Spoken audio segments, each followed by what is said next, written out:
ANI அதாவது Asian news international அவங்க வந்து ஒரு டெல்லி கோர்ட்டில் வந்து ஒரு வழக்கை தொடர்ந்திருக்கிறார்கள். யார் மேலே அப்படின்னு பார்த்தா விக்கிபீடியா மேலே ஒரு வழக்கு தொடர்ந்திருக்கிறார்கள். எதற்காக அப்படின்னு சொன்னால் இந்த ஏஎன்ஐனுடைய பேஜ் அதாவது அவர்களை பற்றின அந்த குறிப்பை விக்கிபீடியாவில் வந்து மாற்றி எழுதியிருக்கிறார்கள். அதாவது வேண்டுமென்றே வந்து பொய்யான ஒரு குற்றச்சாட்டை அதில் வைத்திருக்கிறார்கள். அவங்க வந்து இன்றைக்கி இருக்கக்கூடிய மத்திய அரசுக்கு ஆதரவாக இவர்கள் செய்தி வெளியிடுகிறார்கள். அது மட்டும் இல்லாமல் பல ஃபேக் நியூஸஸ் பொய்யான செய்திகளை எல்லாம் அதில் வெளியிடக்கூடிய நிறுவனம் ஏஎன்ஐ அப்படிங்கிற பொருள் வருகிற மாதிரியாக கண்டென்ட்டை வந்து மாற்றி அமைத்திருக்கிறார்கள் அப்படின்னு சொல்லி இதனால் வந்து விக்கிபீடியா வந்து எங்களுக்கு மான நஷ்டம் தரணும் அப்படின்னு சொல்லி அவர்கள் வந்து வழக்கு போட்டிருக்கிறார்கள் விக்கிபீடியா மேலே. நல்ல ஒரு விஷயம். முதல்ல ஒரு ஏஜென்சி, அதுவும் ஒரு நியூஸ் ஏஜென்சி இன்றைக்கி வந்து அவங்கள தே டேக்கன் ஆன் விக்கிபீடியா அங்கக்கூடியது பாராட்டப்படக்கூடிய விஷயம். இந்த மாதிரியான பொது தளங்கள் இவன் என்ன சொல்லுவான், அப்புறம் இதை எடிட் பண்ணுறவன் அப்படி எடிட் பண்ணி போட்டுவிட்டான், எனக்கு அதுக்கு சம்மந்தம் இல்லை. இது வந்து இவனுக்கு சொல்லக்கூடியது. ஏன்னா நாங்கள் we always stand for free speech. Correct அப்படின்னு. அப்போ நீ எதுக்கு ஒரு எடிட்டர் வச்சுருக்கு? நீ எடிட்டர் வச்சு அதை வெரிஃபை பண்ணணும்ல. இப்போ நான் அதே மாதிரி நான் இன்னொரு தளத்தில் போட்டால் நீ என்ன பண்ண? இப்போ ஒரு சின்ன உதாரணம் சொல்கிறேன் பாருங்கள். நாகர்கோயிலில் ராமவர்மபுரம்னு ஒரு இடம் இருக்குது. அதாவது கலெக்டர் ஆஃபீஸை தொட்டு கலெக்டர் ஆஃபீஸ் இருக்கிறது அந்த ராமவர்மபுரத்தில். நீங்கள் இந்த கூகுள் மேப்பில் போய் பாருங்கள், அதை சாந்தோம் நகர்னு எழுதியிருப்பான். அது இன்றைக்கிட்ட சாந்தோம் நகராச்சு, ஊருக்கு எப்படி இந்த பேர் வந்தது, இதுக்கு ஊர் பேரே ராமவர்மபுரம் ஆச்சே. பல தடவை நம்ம வந்து அந்த கூகுளில் கம்ப்ளைண்ட் கொடுத்துருக்கோம். ஆனால் இன்றைக்கி வரை அந்த மேப்பில் அது மாற்றப்படவில்லை. இந்த இன்வேஷனில் இந்த கார்ட்டோகிராஃபிக் இன்வேஷன் அப்படின்மா, கார்ட்டோகிராஃபினா அந்த மேப்புகளை வச்சு இன்வேஷன், இதை கூகுள் பண்ணிக்கிட்டு இருக்கு. இன்றைக்கி விக்கிபீடியா இப்படி இன்னொரு இன்வேஷனை பண்ணுது. அதாவது இந்த ஃப்ரீ ஸ்பீச்சு உலகத்துக்கு எல்லா நாலேஜையும் கொடுக்குறோம் அப்படின்னு சொல்லக்கூடிய நிறுவனங்கள் இன்றைக்கி பெருவாரியாக என்ன பண்ணிக்கிட்டு இருக்காங்க அப்படின்னு சொன்னான்னா, பாரதத்துக்கு எதிரான வேலைகளை ரொம்ப திறம்பட செய்து வருகிறார்கள். இப்போ ஸ்ரீ டிவியை இடையில் வந்து இந்த யூடியூப் வந்து ஒரு வாரத்துக்கு பேன் பண்ணாங்க. என்னடான்னா, ஒரு பாட்டில் வந்து ரத்தம் தெளிக்கிற மாதிரி படம் வந்துருச்சு, அதனால நாங்கள் பேன் பண்ணியிருக்கோம்னு ஒரு விளக்கம் போட்டாங்க. ஏன்டா அந்த படமே யூடியூப்லேருந்து எடுத்தது தானடா அப்படின்னு சொல்லி ஸ்ரீ டிவியிலேருந்து அதுக்கு பதில் போட்டாங்க.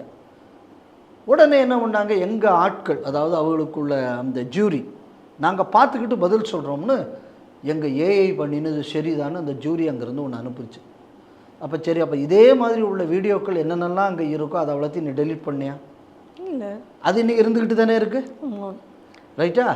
அவன் சொல்கிறானே யூடியூப்பை பார்த்து தான் வெடிகுண்டு பண்ணேன், யூடியூப்பை பார்த்து தான் எப்படி பாடியை டிஸ்போஸ் பண்ணணும்னு பார்த்தேன், நான் யூடியூப்பை பார்த்து தான் எப்படி கொலை பண்ணணும்னு படித்தேன்னு அம்புட்டு பயல்களும் சொல்கிறானே.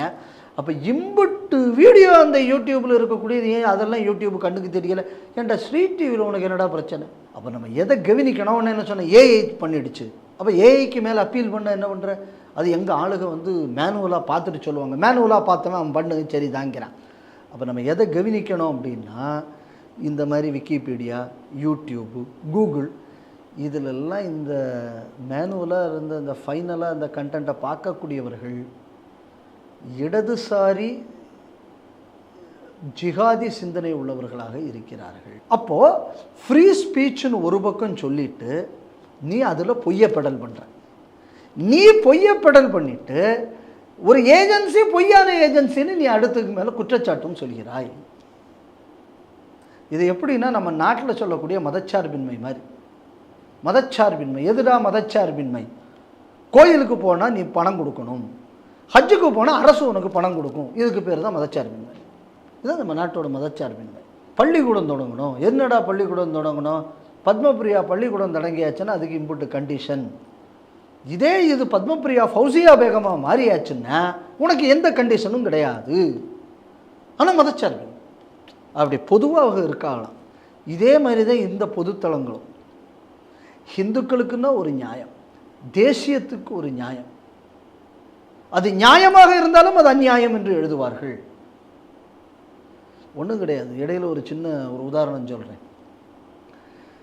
பல போஸ்ட் நீங்கள் இந்த முன்னாடி கூகுள் சர்ச்சில் போட்டாச்சுன்னா பல நியூஸ் ஐட்டங்கள், பழைய நியூஸ் ஐட்டங்கள், கருணாநிதி காலத்தில் யூபிஏ காலத்தில் பண்ண அயோக்கியத்தனங்கள்லாம் நீங்கள் டக்குன்னு முன்னாடி டைப் பண்ணுறோம்னா கீவேர்ட்ஸில் சர்ச் ஆகி வரும். இப்போ அநேகமான விஷயங்கள் சர்ச் ஆகி வருது இல்லை, கவனிச்சிங்களா? ஆமாம் ஆமாம். இதெல்லாம் எங்கே போச்சு?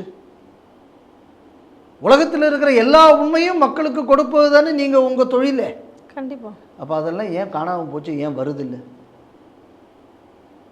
இப்போ பல விஷயங்கள் நம்ம வந்து என்ன பண்ணியிருக்கோம்னா அது வரக்கூடிய அன்றைக்கே ரிட்ரைவ் பண்ணி பிடிஎஃப் ஆக்கி வச்சதுனால நம்ம கையில் பலது இருக்குது இன்றைக்கி. ஆமாம் ஆமாம். ஒரு சின்ன உதாரணம் பாருங்கள். 2010 தமிழ் வேண்டாம் இங்கிலீஷ் தான் வேணும்னு இந்த அவ்வை நடராஜனும் ஈரோடு தமிழ் அன்பும் பேசினாங்க. ஆமாம். அப்போ நீங்கள் இந்த அதுக்குள்ளே கீவேர்டை போட்டு அடித்தாச்சுன்னா டக்குன்னு கூகுளில் வரும். இப்போ அது கூகுளில் வருது இல்லை. நல்ல காலம் நம்ம ரெஃபரன்ஸ் எடுத்து வச்சதுனால இன்றைக்கி நம்ம அதை பயன்படுத்திக்கிட்டு இருக்கோம். இந்த மாதிரி பல போஸ்ட்டுகளை காணாமல் செய்திருக்கிறது இந்த நிறுவனங்கள்.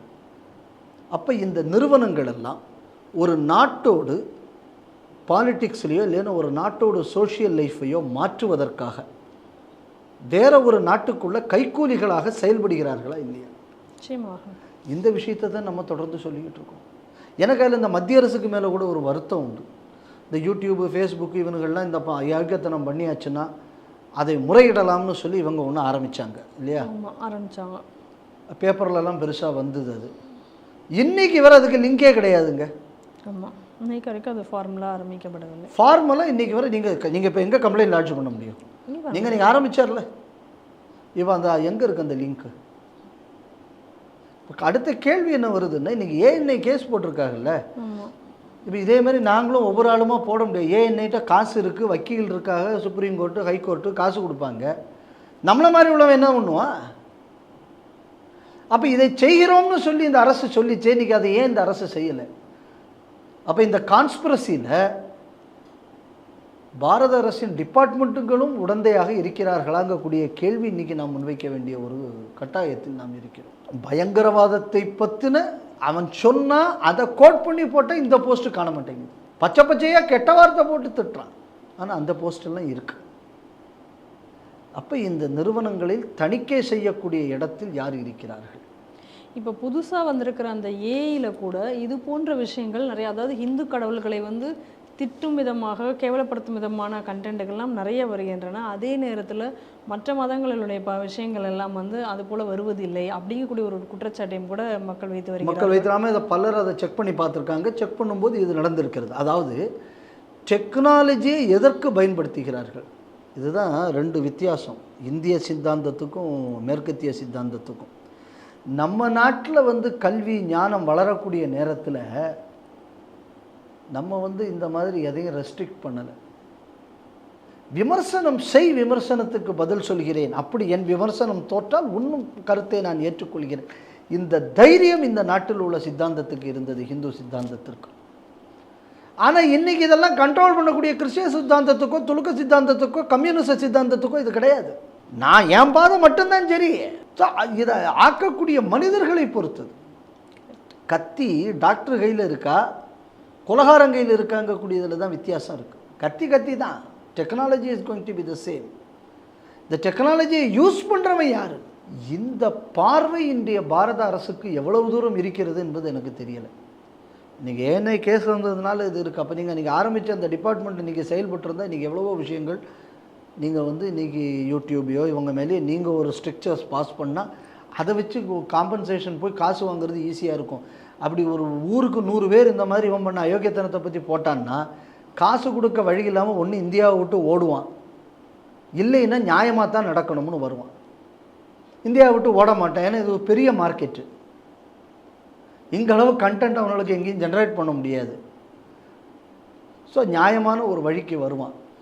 மத்திய அரசு இதை புரிந்து கொண்டு அந்த அன்றைக்கி நீங்கள் சொன்ன அந்த ஒரு அம்புட்ஸ்மன் போல் யோசிச்சிருந்தேங்க. அந்த அம்புட்ஸ்மன் மாதிரி உள்ள ஒரு நிறுவனத்தை இமீடியட்டாக செயல்படுத்த வேண்டும்.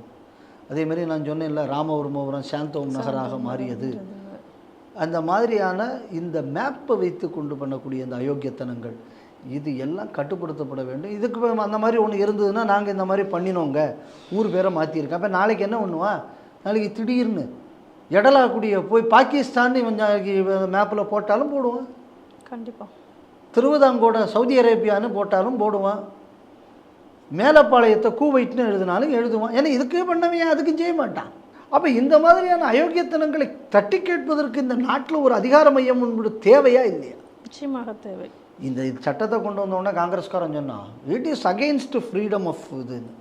என்னடா ஃப்ரீடம்? இப்போ பொய் சொல்லியிருக்கானேடா. அப்போ இப்போ எவனை பற்றி, ஆனால் உங்கள் தலைவன் அப்படிப்பட்டவன் தான், அடுத்தவனை பற்றி அவதூறு பேசுகிறது அவனுக்கு தொழில். அதனால தான் பல கேஸில் ஜாமீனில் இருந்துக்கிட்டு இருக்கா. அப்படி ஏதாவது ஒரு 2 கேஸில் உள்ளே போட்டிருந்தாச்சுன்னா நாளைக்கு இந்த கட்சியில் உடையவனா இந்த மாதிரி பொய் பிரச்சாரம் பண்ணியிருப்பானா? பண்ணியிருக்க மாட்டான். அப்போது சட்டங்கள் கடுமையாக இல்லாத காரணத்தினால தான் இந்த தவறு தொடர்ந்து நடந்துக்கிட்டு இருக்கு. கண்டிப்பாக. அதனால் இதை மத்திய அரசு கவனத்தில் கொண்டு அந்த ஆம்புட்ஸ்மன் எது நீங்கள் யோசித்து சொன்னீங்களோ அதை உடனடியாக அமல்படுத்த வேண்டும் அப்படின்னு நான் நினைக்கிறேன்.